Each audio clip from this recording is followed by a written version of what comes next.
What's up, everyone? Dylan here. I wanted to hop on for another episode of the short and sweet analysis video. It's been about 3 weeks since I did the live webinar for you guys. I've been sick the last couple of weeks, so hopefully I'm able to bring you back up to speed as of today's episode, okay? So, crazy day in the market today, and it comes ahead of a massive week overall. So, today, NASDAQ had a massive peak to trough move, right? Dropped as much as 1,000 points from today's high, which equates to about 4.6%. Okay, moves like that do not happen often. Okay, why did we get such a major move today? I recommend reading this thread by Morgan Brown. I believe, I've read numerous different pieces of articles and stuff like that on the DeepSeek story. In my opinion, this one really breaks it down and gives a clear, concise breakdown of why DeepSeek innovations are basically a threat to the United States AI companies. So, like I said, he highlights about 15 different bullet points as to why it is a threat, and that is ultimately what caused today's drop. Okay, and the reason I say that, a lot of people were talking, oh, it's tariffs, oh, it's the yen carry trade, it's this and that. Here's the thing, price will tell you, right?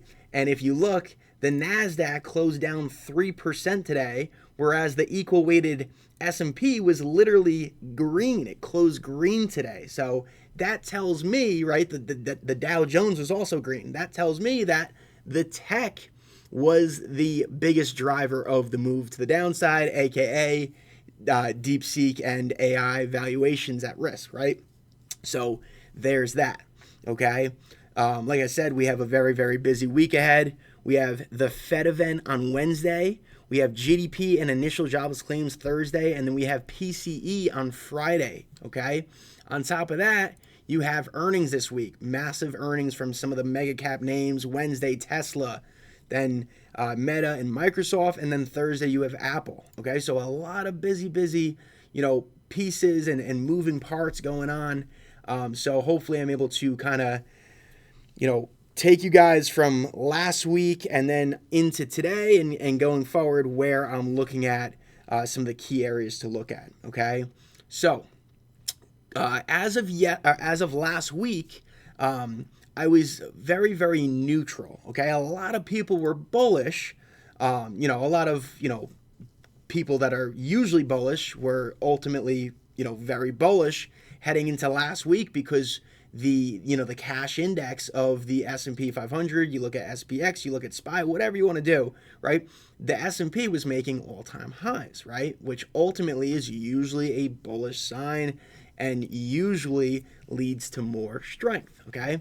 However, and this was a few different posts, but I just wanted to highlight one. This was posted on Thursday in pre-market. I said, I'm neutral, meaning I do not think the risk reward is appealing to chase above 6110, 6120 on the S&P over the medium term, right? Why, right? And I mentioned a few different reasons. S&P RSI is stretched. VIX double bottomed at its contract lows. S&P retested a critical area that was previous support.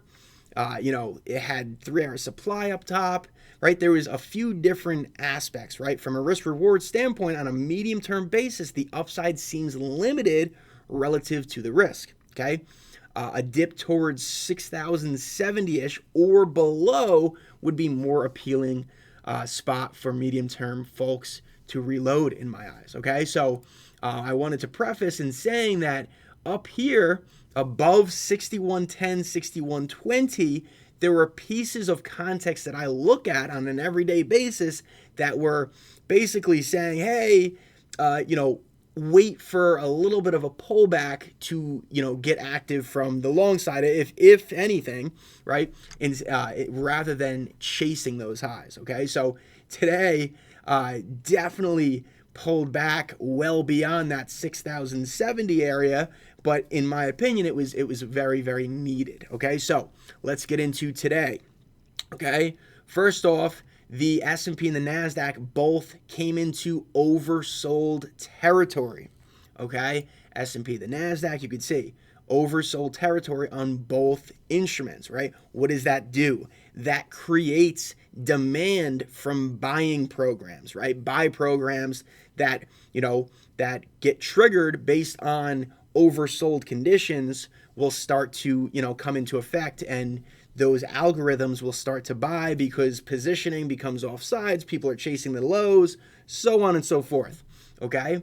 On top of that, you also had the cash index for the NASDAQ come into the 100-day moving average for the first time since September of last year, okay? September of 2024, okay? You could see it came down and tested, very, very nicely, right? Which also lined up with some of these lows from, earlier this month, okay?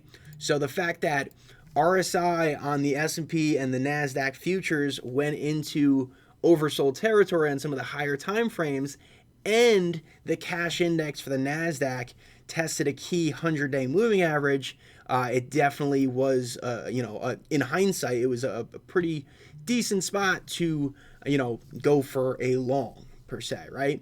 Okay? However, that stuff happened earlier in the morning, right? That stuff happened at 5 a.m. I was sound asleep at that time, okay? So clearly I did not participate in that, okay? Unfortunately, but that is the truth, okay?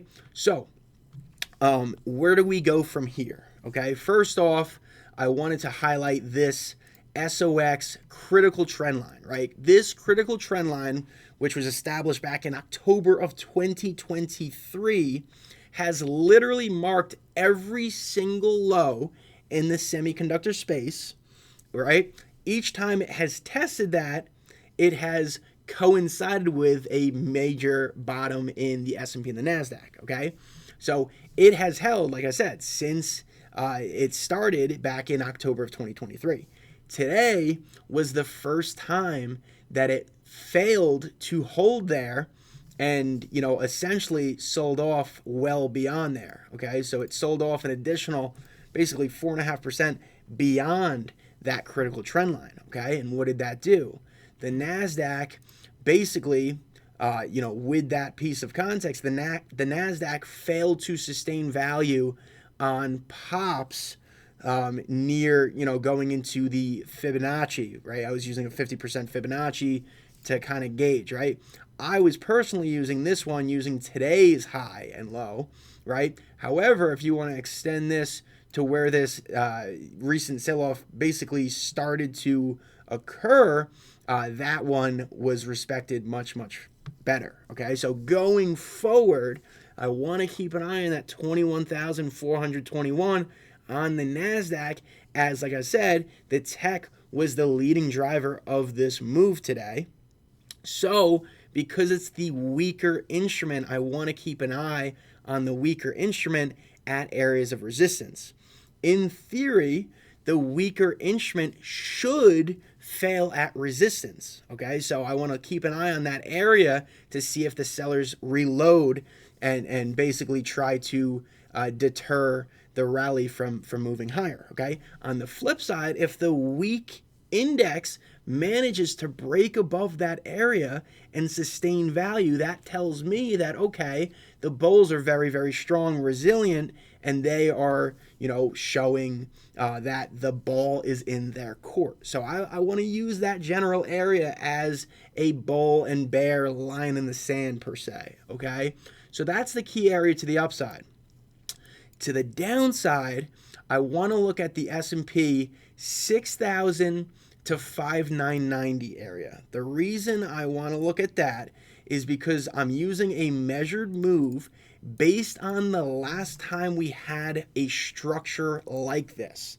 What do I mean by that? Okay, if we look at today's daily candle, okay, you'll see that it has, if you look at my chart right here, the closest candle that relative to this one, in my opinion at least, comes down to this, okay? So look what happened the last time we had a candle that looked like this. The next day was pretty choppy, which usually happens to be the case because, right, the market kind of takes a breather after having such a large range, right? Then the following day, pulled back, and then that basically marked the low because the bulls were essentially showing that each pullback on subsequent days were getting defended above that massive candle's low. Okay, so I kind of want to keep an eye and see if we get the same type of price action going forward. So if this occurs, if this scenario occurs again here, that would mean that the dip around 6,000 to 5,990 would get bought. Okay, and like I said, that is just based on what happened the last time we had a candle such as this one. Okay, so it's based purely off of historical price action, and that is where this dip would line up relative to what happened back in August of 2024. So if we get a dip down to 6,000 and 5,990, that is definitely where I want to keep an eye on to see if the bulls are active and trying to defend that general area and ultimately defend today's lows. Okay. And it's very, very possible that a scenario like this occurs, right? Why do I say that? As I mentioned before, RSP, equal weighted S&P 500, was green today. Okay, that shows that the broader market is still holding up relatively well despite the tech weakness. Okay, same deal with the Dow Jones. The Dow Jones ended today green. Okay, that is a good sign. Plus, Apple actually had a very, very nice day, up 3.18% despite the NASDAQ closing 3% to the downside. Okay, I wanted to show this as well.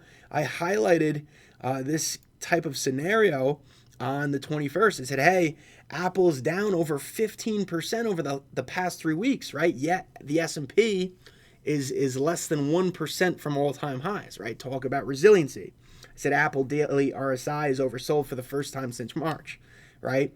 So, and then I talked about it on the Academy webinar that I do on a weekly basis. I said, you know, this could be a good spot to look for a relief bounce. And since then, that's exactly what has happened, right? It's up about, you know, it got up over 5% from that general area. So basically what I'm saying is it's very, very clear that this general move that we saw today is based on AI, okay? And I even highlighted this again, right? Or this other thing, right? The NASDAQ today said, hey, if NVIDIA, right, gets down to 116.25, which is a trend line, I would be interested in buying weekly lottos, right, using the 120 strike. Okay, so that brings me to this, right? NVIDIA, if we look at NVIDIA, look at the RSI, right? We'll go back to the 4-hour. The 4-hour RSI is getting back to that oversold, right? First time since September. On top of that, you line up with this trend line that I talked about, that I took a picture of in the Academy Discord, and we're coming right into that area. So it got very, very close. It missed it by 40 cents, but essentially what I'm saying is the AI names that caused today's move are in that oversold territory and could be due for, you know, somewhat of a relief bounce. So plus Apple is leading the move, right? So that's what I'm saying. The S&P can very, very well get back, right? A lot of people are like, oh, this deep seek thing, it's game over, the market's due for a crash, so on and so forth. All I'm saying is, while all of that is possible, it's very, very important to have an open mind, figure out the different pieces of the overall market structure, and kind of, you know, have an open mind in that the market is two-sided. Yes, it can go down, but guess what? It can also go up. So I just wanted to point at different pieces of the puzzle to kind of give you guys an idea of the bull case that we're being met or dealt with right now. Okay, so hopefully that makes sense. Those are the areas that I would be looking at to the upside: 21,421 on the NASDAQ, and then to the downside, 6,000 to 5,990 on S&P.